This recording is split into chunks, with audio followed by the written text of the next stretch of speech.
the ringlets. Hello, I'm Grill. Look at him irritably. What do you want? I don't want anything.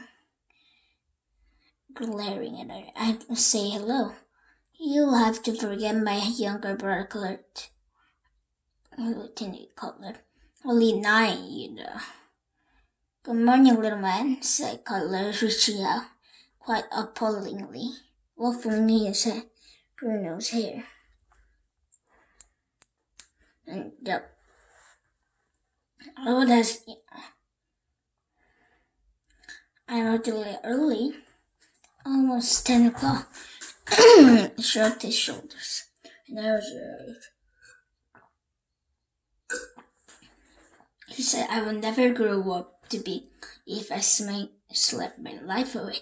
Well, she was quite wrong there, wasn't she? Simply Gordo. Bruno stared at her with a distaste. A thought in the head. Bruno wanted to do more with them, but had nothing to do with them. Oh, they were disgusting. Best interest first. As Lieutenant got unthinkable favor. I wonder if I could ask you a favor. Said Bruno, what can you ask? Group laugh again. It was particularly funny. I wonder whether there were spare tires around. Bruno continued, from one of the jeeps perhaps, or a truck, one that you're not using. Only tire seen around is belongs to the Sergeant Hoppy's shoemaker. He carries it around his waist, said Lieutenant Cutler, forming something resembled a smile. This didn't make any sense at all, said to Bruno. Thank you so much, she appeared. Start dancing on the spot. Well, is he singing? Asked Bruno. So, Lieutenant Cutler, yes, I'm afraid so. He's very attentive to the. Stop it, Kurt, said Girl, drying her eyes. He doesn't understand you. He's only 9. Oh, he be quiet, please. Shut it, Bruno.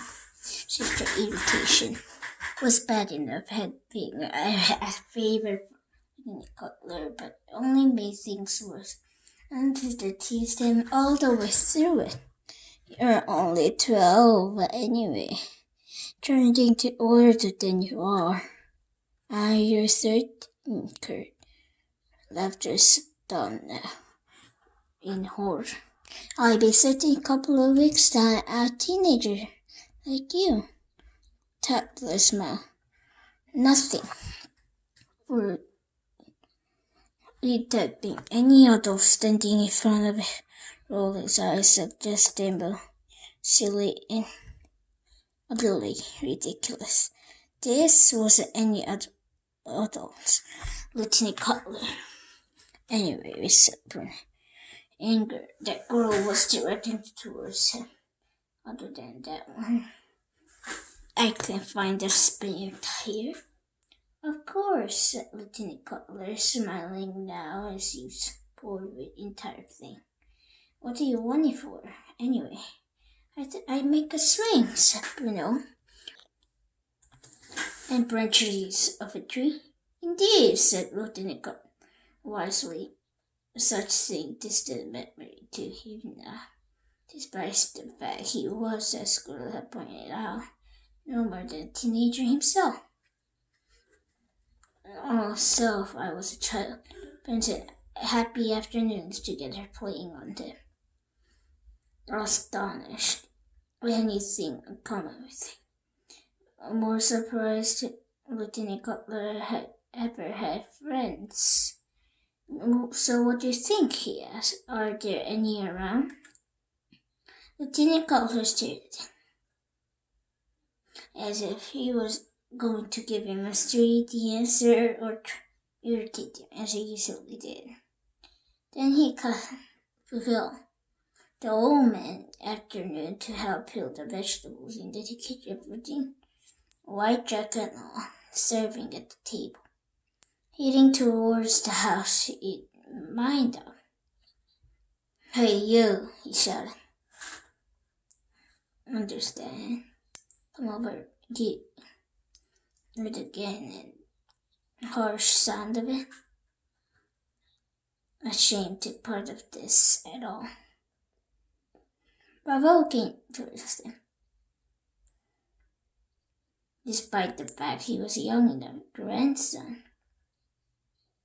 Storage shed in the main house. Rolls tires. And you were the carrier he ever. Is that understood? As his cap before, and nodded, which ship out even lower than already was. Yes, sir, he said in a quiet voice. So quiet he may have said it. After all, afterwards, you were touching any of you filthy. Tinny Cutler twice already, but don't little as he spoke. He glanced across the grill, staring adoringly at the bouncing Tinny Cutler's hair. But now, like her brother, looked uncomfortable. Ever really spoken to Pebble before, he was a very good waiter, and they, according to father, then grow on trees. Off you go then, said Lieutenant Cutler, turned and looking storage, followed by Bruno. From time to time, young soldier, a great urge, a girl away, despite the fact, annoying as most of the time, that was her job.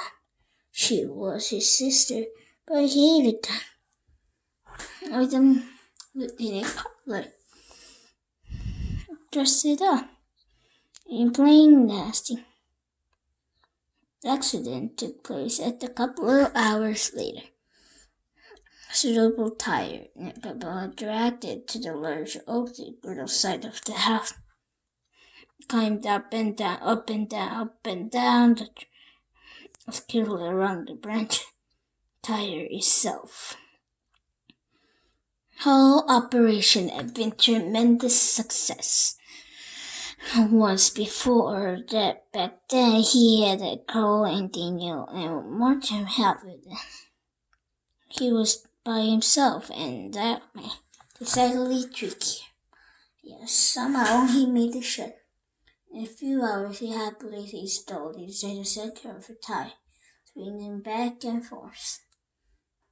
A care in the world. He was ignoring the fact one of the most uncomfortable swings he ever been on his life. The center of the tire used a bit, giving a good push off the ground. Every time tire swings backwards, rose in the air and narrowly avoided the trunk of the tree, so came close enough for users kicking even faster and higher on the next swing.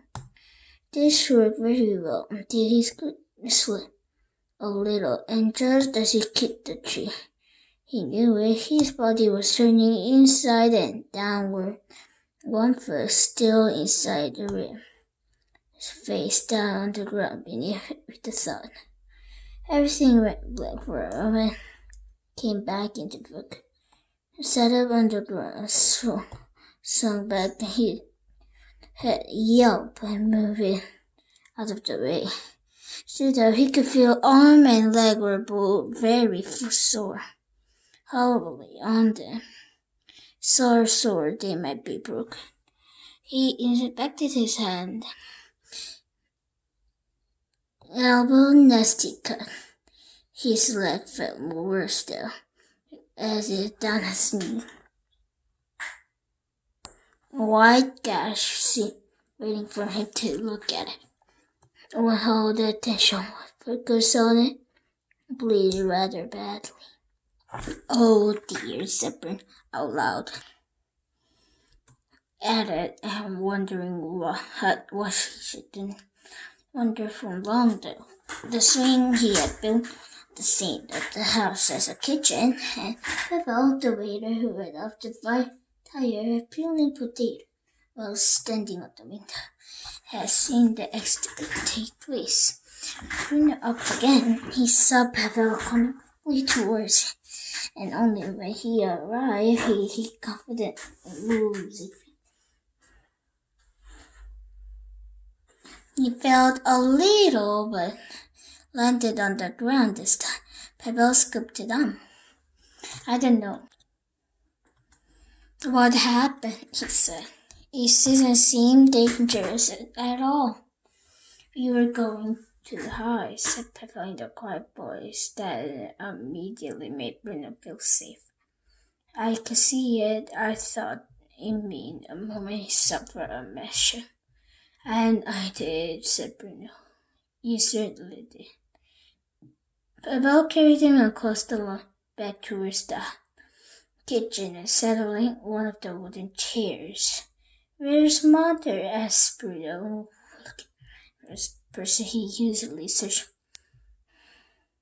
Your mother hasn't returned yet, I'm afraid. Kneeling on the floor in front of him and examining his knee. I'm the only one here. What happened then? Bruno, beginning to panic slightly, motioned that encouraged tears. I bleed to death. Pavel gave a gentle laugh and shook his head.